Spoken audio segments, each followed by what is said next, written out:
O nosso estudo de hoje é a lição 5 do livro Bênção de Paz, Mudança e Proveito. Assim também andemos nós em novidade de vida. Paulo na carta aos Romanos, capítulo 6, versículo 4.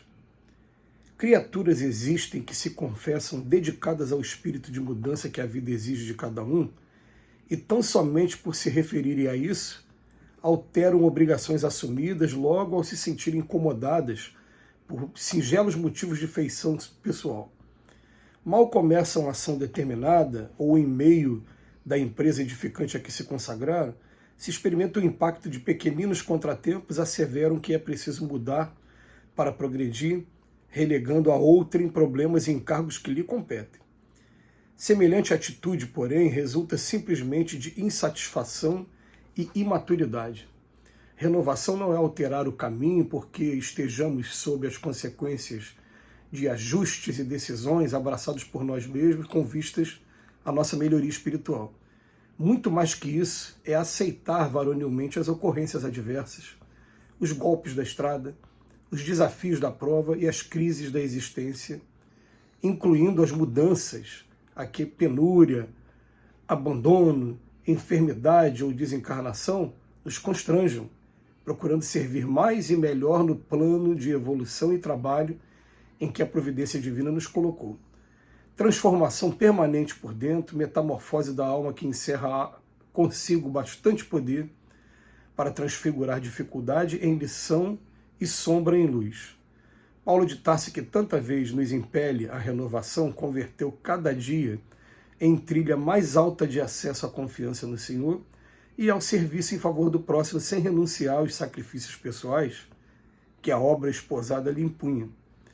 Reformemos sentimento, ideia, observação, expressão e discernimento, descerrando portas e janelas sempre novas em nosso mundo íntimo, para que a vida nos acrescente os recursos de conhecimento, receptividade, visão e interpretação, mas sejamos fiéis aos nossos compromissos até ao fim. O chamado do Emmanuel é sempre de uma importância muito grande e emociona a gente aqui. Emociona por quê? Porque a gente assume alguns compromissos e hoje, conforme o tempo vai passando, a gente vai percebendo que está sendo muito comum o abandono de responsabilidades por conta de alguns obstáculos que aparecem no caminho.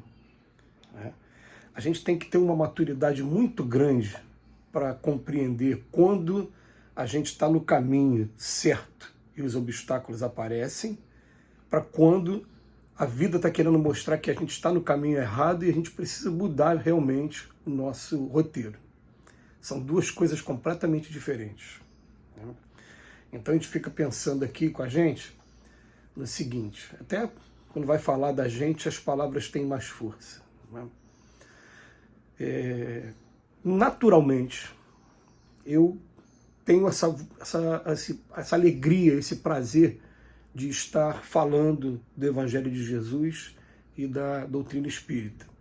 Aí um belo dia me foi revelado que eu teria compromisso nesse campo, esse campo de fazer divulgação. Eu falei, ótimo, então tá bom, já misturou uma coisa que eu estou trazendo de natural, não estou fazendo aqui por obrigação. Aliás, ninguém faz um trabalho desse por obrigação.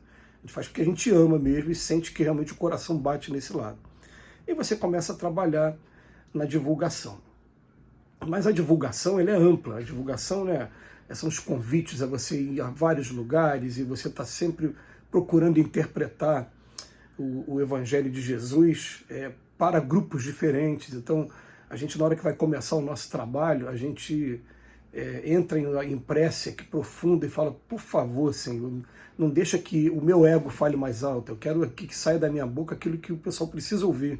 E quando a gente faz isso com sinceridade, a gente vai perceber que você vai em 5 lugares diferentes falar do mesmo tempo e serão 5 palestras completamente diferentes, porque cada lugar tem a sua necessidade. Tudo bem. Mas aí o que acontece? Tem outras atribuições que a gente abraça. Por exemplo, o próprio Chico Xavier, ele começou a fazer um trabalho de materialização dos espíritos. E começou empolgado, aquele grupo pequeno, fazendo suas provas, tirando foto, documentando, até que o Emmanuel apareceu um dia naquele grupo e falou, olha, muito legal o trabalho, mas a missão nossa principal é o livro. Então nós vamos interromper essa atividade agora e vamos continuar no trabalho do livro, porque o livro chega a muito mais corações e fica até para gerações futuras. E não deu outra. O Chico, por ser muito obediente ao roteiro que foi traçado e cujo Emmanuel foi esse espírito que recebeu a incumbência de tutelar esse roteiro, ele obedeceu e parou, né? Então eu também, num determinado momento, eu me vi numa situação muito desgastada numa instituição religiosa, e foi um desgaste que não foi de 1, nem de 2 anos, foi um desgaste que pelo menos aí, eu contando nos dedos, foram uns 6 anos, né, uma situação muito, muito desgastada, e eu insistindo, e teve um determinado momento em que eu bati o martelo e falei, não vou mais passar por essa situação, né? E mudei de instituição. Para isso acontecer, eu fiquei mais de 20 anos nessa instituição que eu estou falando. Mudei de instituição. Quando eu mudei de instituição, eu me senti leve, eu senti uma paz, eu senti que alguma coisa ao meu redor estava me dizendo, poxa, era isso desde o início. A gente admira que você tenha assim, esse compromisso, mas também você não tem que ficar também abraçado numa situação ali, forçando a barra, se martirizando. Não é para martírio. A gente quer que tenha alegria. Agora, as dificuldades vão aparecer em todos os lugares, mas não é para martírio. A vida não é para esse ponto, essa coisa. Então, a gente tem que ter um cuidado quando vai falar desse tema, porque ele está falando o seguinte, né? A gente parte do princípio de que o bem você pode fazer em qualquer lugar, mas compromisso não. Compromisso a gente assume em determinados lugares. Quando se trata de doutrina espírita, fomos orientados na seguinte maneira. Você pode participar de palestra, curso e atividade social no lugar que você quiser, mas compromisso mediúnico se assume em um lugar só. Tá?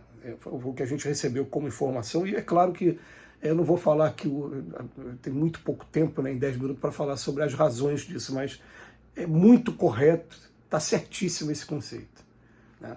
Então o que acontece? Ele vem falar para a gente que a renovação não é alterar caminho porque estejamos sobre as consequências de ajustes e decisões abraçadas por nós mesmos. Não é isso.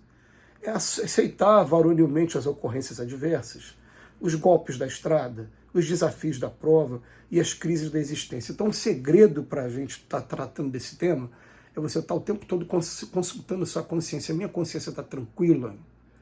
E nesse ponto, graças a Deus, a minha consciência é tranquila nesse ponto. Eu dei meu sangue, eu dei minha vida, e dei muitas horas de trabalho, né, e por essa instituição, e não consegui me manter nessa instituição. Então, hoje eu olho para trás e fico assim, essa instituição vai sempre fazer parte do meu coração, vai sempre morar dentro de mim, por tudo que ela fez por mim.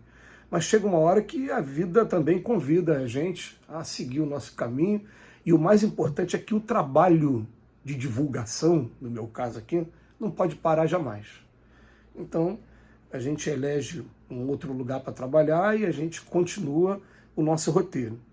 Mas ele vem chamar a atenção que transformação permanente por dentro, metamorfose da alma que encerra algo consigo bastante poder para transfigurar a dificuldade em lição e sombra em luz. Então ele vem dizendo assim, tenhamos a consciência sempre tranquila em tudo, toda a empreitada que você estiver.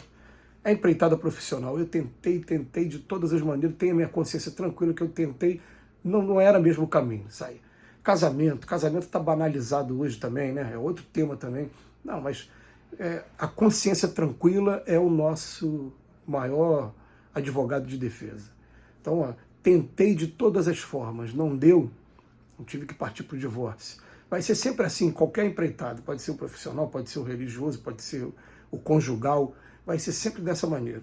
A gente não pode, mal começou a ação, ter um impacto de pequenos contratempos e acabar mudando porque a gente quer viver num conforto que, na verdade, alguns trabalhos absolutamente não vão te apresentar.